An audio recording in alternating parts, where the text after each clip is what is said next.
ஜெயம் ரவி படத்திற்காக எழுதப்பட்ட ஒரு பாடல் ரிஜெக்ட் செய்யப்பட்டு அந்த பாடல் பிறகு விஜய் படத்தில் இடம்பெற்றுள்ளது. இந்த பாடல் பெரிய ஹிட் பாடலாக இன்று நிலைத்திருக்கிறது. அது என்ன பாடல் தெரியுமா? ஜெயம் படத்தின் மூலம் நடிகராக அறிமுகமான ஜெயம் ரவி அடுத்து எம் குமரன் என்ற படத்தில் நடித்திருந்தார்.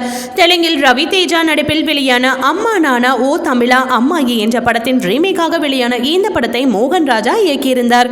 அசின் நாயகியாக நடித்திருந்த இந்த படத்தில் நீண்ட இடைவெளிக்கும் பின் நடிகை நதியா முக்கிய கேரக்டரில் நடித்திருந்தார். படத்திற்கு ஸ்ரீகாந்த் தேவா இசையமைத்த நிலையில் அனைத்து பாடல்களும் சூப்பர் ஹிட்டாக அமைந்தது. இந்த படத்தின் பாடல் கம்போசிங்கின் போது பாடலாசிரியர் யுகபாரதி ஒரு பாடல் எழுதியுள்ளார். இந்த பாடலை கேட்ட மோகன் ராஜா இந்த பாடல் வேண்டாம், ட்ரெண்டிங்கான வார்த்தைகள் இருக்கும்படி ஒரு பாடலை எழுதி ஹிட் கொடுக்கலாமே என்று கூறியுள்ளார். இயக்குனரிடம் பேச்சை கேட்ட யுகபாரதி உடனடியாக பாடலை எழுதி கொடுத்துள்ளார். அந்த பாடல் தான் ஐயோ ஐயோ உன் கண்கள் ஐயோ என்ற பாடல்.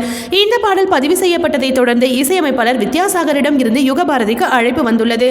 அங்கு விஜய் நடிக்கும் மதுரை படத்திற்கு சூழ்நிலை சொல்லி ஒரு பாடல் எழுதுங்கள் என்று சொல்ல எம் குமரன் படத்திற்காக எழுதி ரிஜெக்ட் செய்யப்பட்ட பாடலை கொடுத்துள்ளார். அந்த பாடல் வித்யாசாகருக்கு பிடித்து போக அப்போதே டியூன் அமைத்து பாடலை பதிவு செய்துள்ளனர். அந்த பாடல் தான் கண்டேன் கண்டேன் உன் காதலை நான் கண்டேன் என்ற பாடல். இந்த இரு பாடல்களுமே பெரிய வெற்றியை பெற்றிருந்தது. ஜெயம் ரவி படத்திற்காக எழுதப்பட்ட ஒரு பாடல் விஜய் படத்தில் இடம்பெற்று பெரிய வெற்றியை பெற்றுள்ள தகவல் தற்பொழுது இணையத்தில் வைரலாகி வருகிறது. இது போன்ற சினிமா மற்றும் சீரியல் தொடர்பான செய்திகளை காண சினி டைம்ஸ் சேனலை மறக்காம சப்ஸ்கிரைப் பண்ணுங்க.